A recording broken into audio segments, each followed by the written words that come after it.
Hey gang, welcome back to the shop. Today we're going to do we're going to be doing some more work on my Yamaha YZ250X 2019 version. I'm going to be removing the shock, the rear shock, and changing out the spring that I got from Rocky Mountain ATV via Race Tech. So I'm just going to show how to remove the subframe and the seat, remove the shock out, and then I'll edit it to where I'm working on the bench and actually switching out the shock itself. So first things first, let's get the subframe off of here. All right, so you got to use 10 millimeters to remove the seat. So that'd be the first thing I'm going to do.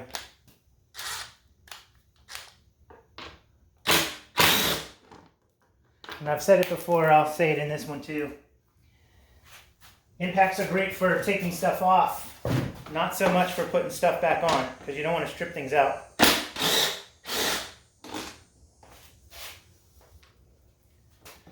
So 2 bolts and then slide back to the seat. Just lay that there.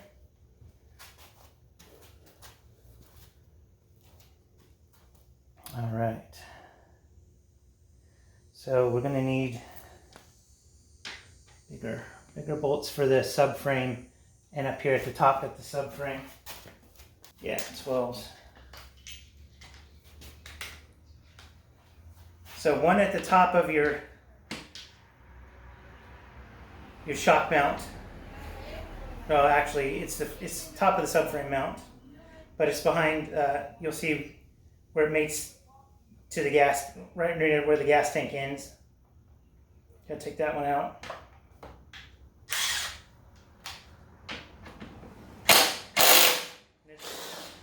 On this bike, it's one-sided. I've had some bikes that have a nut on the other side, but I don't know if you can see it, but it's just one-sided. Comes from the shifter side. Then the lower subframe bolt. And the lower subframe bolt on this side.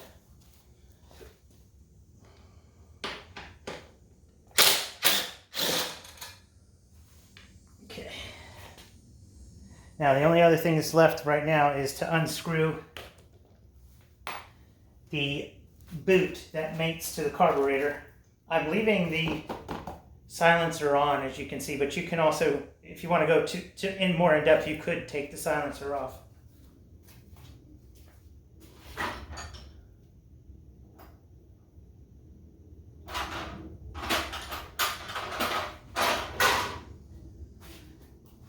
So I'm just unscrewing the clamp for the carburetor boot, where it meets the carburetor. Just a Phillips.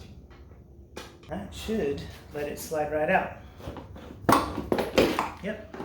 A little turn to the brake side will help break it loose for you.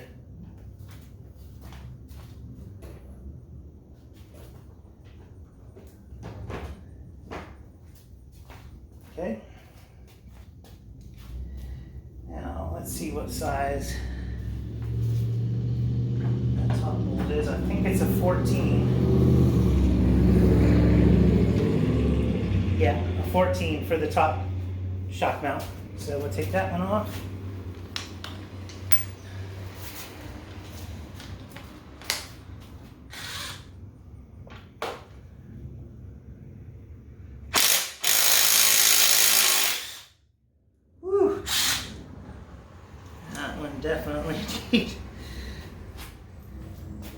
Definitely was on there pretty good. So we'll drive that through.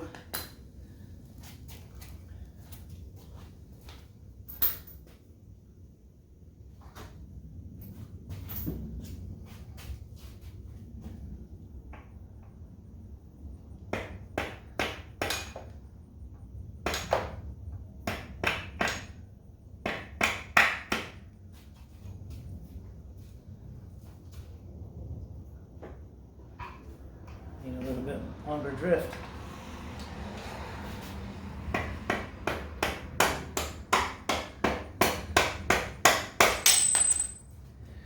So what I just did was try that with a long screwdriver. That took it real easy, but you will have to lift up the rear tire to get your tool out. You could also prop it with you could prop it with 2x4s and stuff too, but for right now I'm okay. So now we're gonna concentrate on the lower, which I believe is a 17. 17 or a 19. There are always there's only two kinds.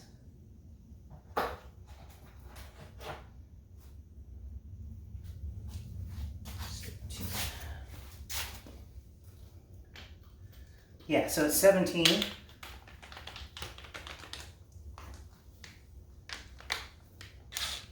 So we'll get that one.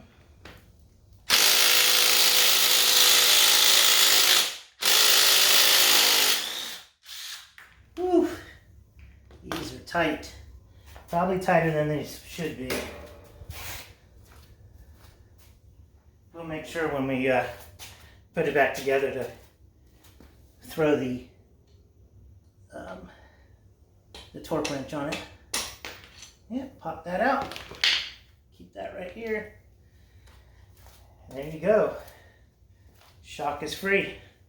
And you just lift it out. And you can take this to your workbench, remove the shock. I'll be setting up the camera to redo these kind of things. Okay, so off camera, I installed the spring in the shock into the vise, and I broke loose this top lock ring nut. I don't know if you can see it spinning, but I broke that loose. I use extensions. I like to use extensions. It's pretty good. They sell tools. I do have the tool once you get it off the bench to rotate these rings, but they won't fit. The tool I have won't fit when the bike's on. So you've got to back the top ring, the locking nut ring, all the way up to the end of the threads. And then the same thing with the one that holds the spring in place. Back them all the way up. I also cleaned the threads and put in some silicone spray or WD-40, something like anything like that will help. Because these threads get really dirty and bind everything up. Okay, so now I've got it loose. I'm going to change the orientation of the shock in the vise.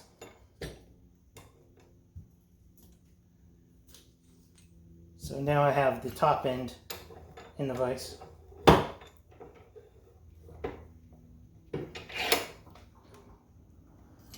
And as you can see, there's a collar that holds the spring in place.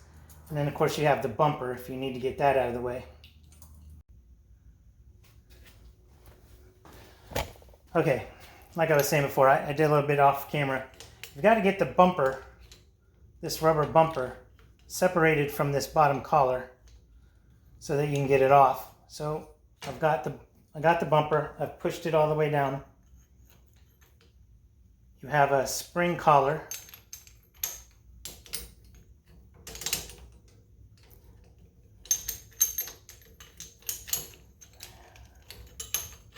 And then you have this one that has the cutout in it. So you take, I don't know if you can see me do this here. You find where the break in the collar is, move it past the shaft. Then you can take your spring bottoming collar, take that off, and then take your spring out all the way.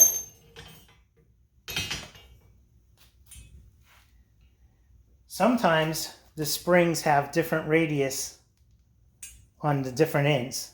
So remember which way you came off and try to match that with your new spring.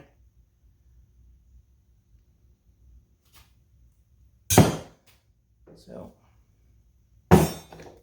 I'm going to spend a minute cleaning this up a little bit. Clean this shaft and put some penetrating oil, silicone spray on these threads because I'm definitely going to need to be cranking it down to set the sag. So let's get that all good and clean.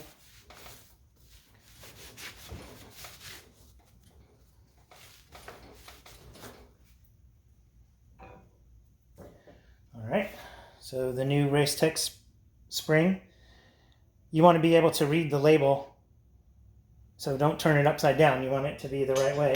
I have this positioned in the vise upside down, so that's why it reads upside down right now. But put this back, put this on here.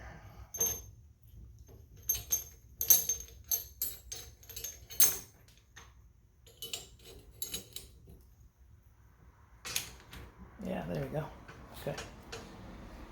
Then you're going to come back up and center the top with the locking ring.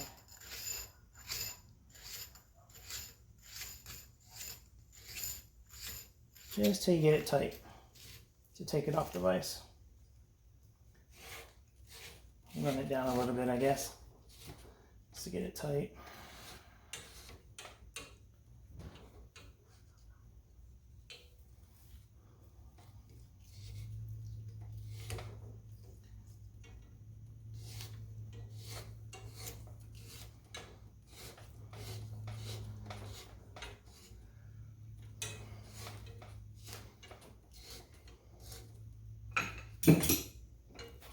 All right,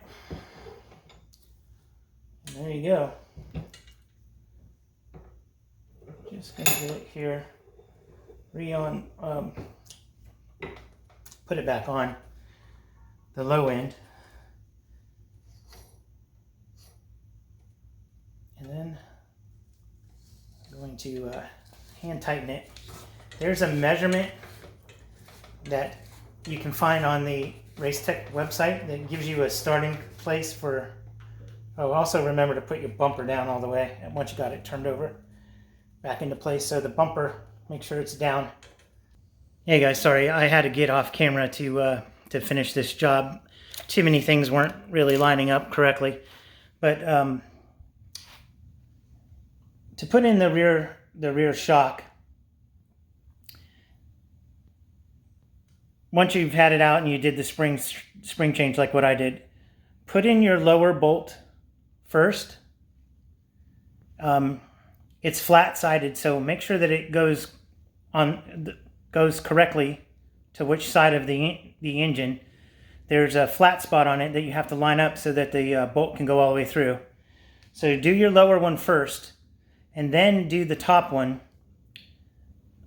So that you can lift, if you have to, you can lift the rear tire up and line it up into place.